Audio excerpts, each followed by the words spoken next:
guys, how's it going? It's Jamie, Crafty DIY Guy, and I am back. I have got some very cool projects for you today, and they are all Farmhouse. Yes, I know, you're super excited. Yes, I also know that some of you guys don't like Farmhouse, but I encourage you to stay and watch these because a lot of these are very transitional. You can easily turn these into contemporary. You can turn them into industrial. You could turn them into modern farmhouse very easily. As you guys know, a lot of that is just a simple painting technique and kind of how you're choosing to do this. And honestly, I would say probably some of them skew more modern farmhouse than farmhouse. I like all kind of decorating styles. My office is very eclectic, as you can tell. My guest room, though, in my house is actually a farmhouse, so I like it all. Also, before we get into the video, if you are one of my new subscribers, thank you guys so much. I had a nice jump in subscribers recently, and I truly appreciate you guys coming on board and joining in on the fun. If you are one of my OGs, one of my long-term subscribers, one of my long-term friends, thank you guys so much. I truly appreciate you being here. It's been a crazy ride. It hasn't even been a year yet, and I'm so enjoying all of this. If you just happen to stumble upon my channel because YouTube recommended you to me, thank you. Hopefully you'll stick around and you'll enjoy some of the videos as well. So rather than me rambling on and on and on, let's just get to the video. All right, everyone, for our first project, you are going to need some of these glass bottles from Dollar Tree. These are the ones with the little cork top in them. You're also going to want to grab some twine from Dollar Tree and an 8x10 canvas from Crafter Square. So the first thing I did was just remove that canvas, and then I painted everything in my gray chalk paint. I'm just using my paint board here, and I'm just going directly over the entire canvas, both sides and the insides of this, until everything is covered completely in that sheep's milk gray. Then I am going to flip this over upside down, and I'm going to take my bottle and tie it onto my string, kind of like so. And what I'm doing is when I'm tying these bottles to the string, I'm actually making sure that the knot of that is on the back side of the bottle. So hopefully that makes sense. I was going to originally do 3 across, but then I decided just to do 2 across. And so I'm literally tying a knot around the neck of this bottle, and then I'm making sure that that knot is on that back side.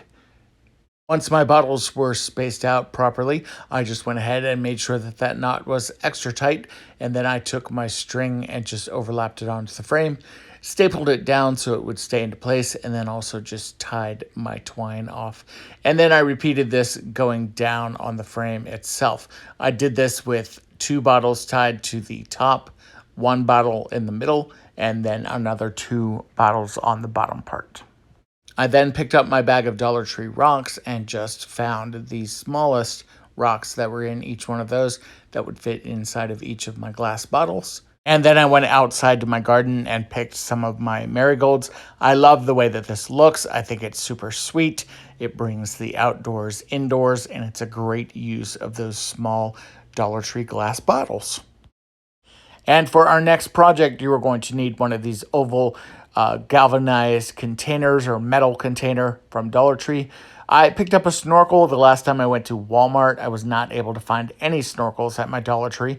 When you're grabbing your snorkel, make sure that you can find one of these that's rounded like this and also has a plastic end like that. And then I grabbed this shower scrubby from Dollar Tree also. Go ahead and take your snorkel and just trim off the mouthpiece, kind of like you see me doing here.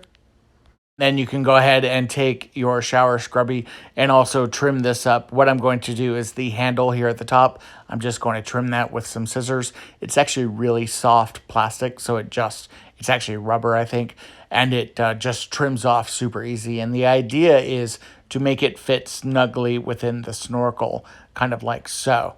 Now, when I did that, I noticed that my snorkel was not as even as I'd like it to be, so I did just go ahead and trim this down a little bit. This is important because you want your snorkel to be to have really good contact with that scrubby. Now, the only thing that I didn't like about the scrubby is that I didn't like those points that were on the end of it. So I took my scissors out and just started hacking away at all of those, kind of like you see here, just getting them as nice and flat as possible. Then I added a ton a ton of hot glue on top of that scrubby and just connected the scrubby and the snorkel together, joining them as now my faucet. I do recommend go ahead and just holding this into place until it dries and you have really good contact. This is probably the most important part. Once everything is dry, then I took my ink chalk paint from Waverly and just started to paint literally everything with that ink chalk paint. And when I say everything, I did everything. I did the scrubby, I did the purple part of the snorkel, as well as the clear part of the snorkel. And I did end up doing 2 coats all the way down on both sides. I then took my snorkel and glued it on the inside of my container, kind of like so. You can see that bottom part that's orange. I didn't paint over that. That's kind of what I was using to hold on to the snorkel as I was painting it. Not a big deal. It's not going to show. I'm putting a pretty generous amount of hot glue on here, and I'm just going to literally glue this directly down to the side of the planter.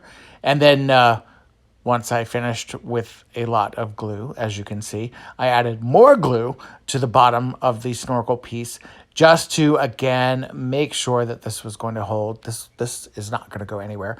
And then I used a clamp to also just hold that into place until it dried. I thought my faucet needed a little bit of a handle, so I'm going to take one of these wooden X's and a couple of wood beads and just glue them together. I simply took my X, I glued a wood bead to the top of it. I was originally going to use that black knob that you see there, but then I decided I liked the look of the wood bead instead. So I just grabbed another wood bead that looked exactly like that previous one. And instead of using this knob here, which is kind of a nicer, more expensive knob, I went ahead and just grabbed another wood bead and glued that together like so. And then once everything was dry, I did chalk paint this in that same Waverly ink chalk paint. And then I simply just glued this on top of my faucet to give it the look of a on and off switch. And then also I decided to add feet to the bottom of this by simply gluing these wood blocks down to the bottom and then just simply painting them in my Waverly ink chalk paint. This is what it looks like when it's all done. I think it's super adorable and very cute. What I love about this project too is because it is a snorkel, you could very easily wire this with a pump and actually have water flowing through this. It's super cute, and I think it's a lovely addition to my front porch with all of my other plants and planters and such. What do you guys think? I love it. And for our next project, you are going to need one of these round mirrors from Dollar Tree. Also, you're going to grab a couple of wood beads. They can be any kind of wood bead, really. I just happen to have these unfinished ones. A dowel rod and a wood plank from Dollar Tree's Crafter Square. Then you're going to go ahead and measure your wood plank. These are about 7 inches long. And then you'll just simply find the middle spot, which was about 3.5 inches. And then I purposely did not center this in the center of the board. You'll see why when we start to build this, is kind of why you're not doing that. But I marked that center spot, and then I'm going to use that and drill a hole. That way my dowel rod can stand up in there. Did go ahead and add a little bit of hot glue. That way everything was held together very nicely and strong. And then the idea is we're going to take our mirror and measure the dowel rod on the back. I probably should have done this before, but it's not that big of a deal, honestly. So just kind of eyeball it where you need to cut it and then mark it, and then just take your clippers, snap it right off, and then you've got a mirror that's going to be perfect for that size. I took my little wood beads and kind of propped them under the mirror, kind of like so. And then I took a pencil and just kind of marked where I was going to be gluing these down. The idea here is that the mirror is going to look like it's floating rather than for it to be mounted on that stick. Once you have the stand assembled, go ahead and start taking apart your mirror. You're going to put the mirror aside, and then you're going to take the stand and the frame itself outside and give those a good coating of spray paint. I'm choosing this antique gold color, and I'm just simply doing 2 coats, 2 kind of light coats. Not really. They're not really light. You can tell they're not light, right? And then I'm doing the stand as well in that quote-unquote light coat of my antique gold. So then after everything was dry, I brought it inside. The great thing about these little mirrors is that that hanging hook on the back kind of works perfectly right over the dowel to help hold that in place, which is really cool. So then you're going to just make sure that your mirror is sitting on top of those wood beads at the bottom. So add a generous amount of hot glue onto the bottom beads and then also hot glue onto the back like so. And this will hold together very, very nicely. And this is what the finished product looks like. I love this little mirror. It's super sweet. It would be great on a bookshelf or on a vanity, and you could paint it really any other color you wanted to that goes with your own decor style. Right, for the last project here, we are going to take one of these utility handles. It's like a broom handle or a mop handle. These are the handles that you can find in the cleaning section, and they have the miscellaneous attachments for like brooms and mops and such. Grab one of those, and then also grab 3 of these galvanized buckets with the hooks on them, kind of like these here. And then you're going to grab 2 ping pong balls out of your package of, I think it comes in like 6 or 8, I'm not sure. So I went ahead and just grabbed 2 of the ping pong balls out, and I'm cutting an X in both of them, kind of like so. And we're going to be sticking these on the end of that rod, which, by the way, I did cut down to it was about 4 feet, I would say. Then I'm adding a decent amount of hot glue in the ping pong ball itself, and I'm just going to glue this on each end of my rod. Then I went ahead and took my ink Waverly chalk paint, and I'm going to hold one side of it while I am painting the rod as well as the ping pong ball itself. The rod only took like 1 coat, and then the ping pong balls did take about 2 coats of the chalk paint. Again, super easy, very easy to do. I did bring out the heat gun and just helped speed along that drying process. That way I could flip this rod over and dry the other side, or paint the other side rather, and then dry it as well. And then once that was done, this is what the finished rod looks like. Again, it's about 4 feet. I don't remember exactly. I didn't measure it. Then I took my buckets and I simply just bent that handle. Very, very easy to do. Just right over the rod itself. I did this on either end of the rod first for the 2 buckets, and then I did the bucket in the middle. So I'm going to flip this around and just show you real quickly.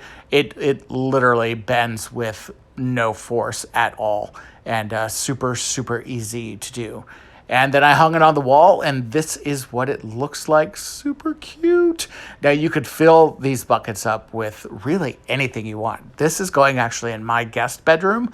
So again, imagine like it could be toiletries, it could be towels, it could be really anything. Or you can just fill it up with some beautiful spring flowers like I did here. Again, I think it's the perfect addition to my farmhouse guest bedroom, and I absolutely love this. Hey everybody, thank you so much for watching. I hope you enjoyed this video. If you did, please give me a thumbs up and remember to subscribe to my channel. Thanks so much and take care.